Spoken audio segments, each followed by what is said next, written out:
बिस्मिल्लाहिर्रहमानिर्रहीम। अस्सलाम वालेकुम नाजरीन, आप देख रहे हैं एमान न्यूज़ और मैं हूं मोहम्मद इब्रार।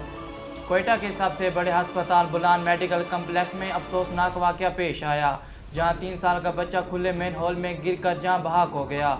गुज़श्ता रोज़ 3 साल का बच्चा अपनी मरीज़ा माँ के साथ आया और लापता हो गया, जिस पर वालिदैन ने थाने में रिपोर्ट दर्ज कराई, जिसके बाद तहकीकात शुरू हुई। अस्पताल की CCTV वीडियो से पता चला कि बच्चा मेन हॉल में गिर कर जाँ बहक हो गया।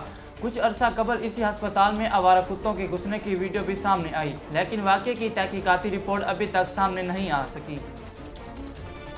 Director general inter service intelligence ISI lieutenant general Faiz Hameed ने वज़ीर आज़म इमरान खान से अलविदाई मुलाकात की। DGISI lieutenant general Faiz Hameed ने वज़ीर आज़म हाउस में इमरान खान से मुलाकात की।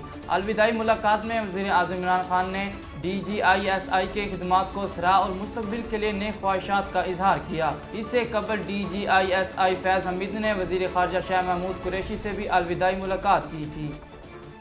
करतारपुर बाबा गुरु नानक के 592वें जन्मदिन की तकरीबात जारी हैं।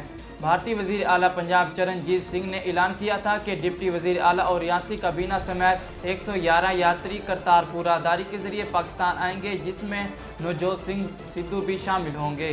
ताहम अब भारतीय मीडिया का पंजाब कांग्रेस के सदर नवजोत सिंह सिद्धू के मीडिया एडवाइज़र सुरिंदर के हवाले से बताना है कि सिद्धू 20 नवंबर को करतारपुर साहब पहुँचेंगे। बलोचिस्तान में कोरोना के फैलाव की शरह में अचानक कमी वाक़ई हो गई और गुज़श्ता 24 घंटों के दौरान सूबे में एक भी केसेस रिपोर्ट नहीं हुआ। महकमा सेहत बलोचिस्तान की जारी रिपोर्ट के मुताबिक बुध को सूबे के 5 अजला में 283 अफराद के कोरोना टेस्ट किए गए। सूबे में किए गए कोरोना टेस्ट के नतीजे में कोई मुस्बत केसेस सामने नहीं आया और कोरोना के फैलाव की शरह 0 रही। वफाकी वज़ीर तालीम शफ़क़त महमूद की ज़ेर सदारत बैनुल सूबाई वज़रा तालीम कॉन्फ्रेंस।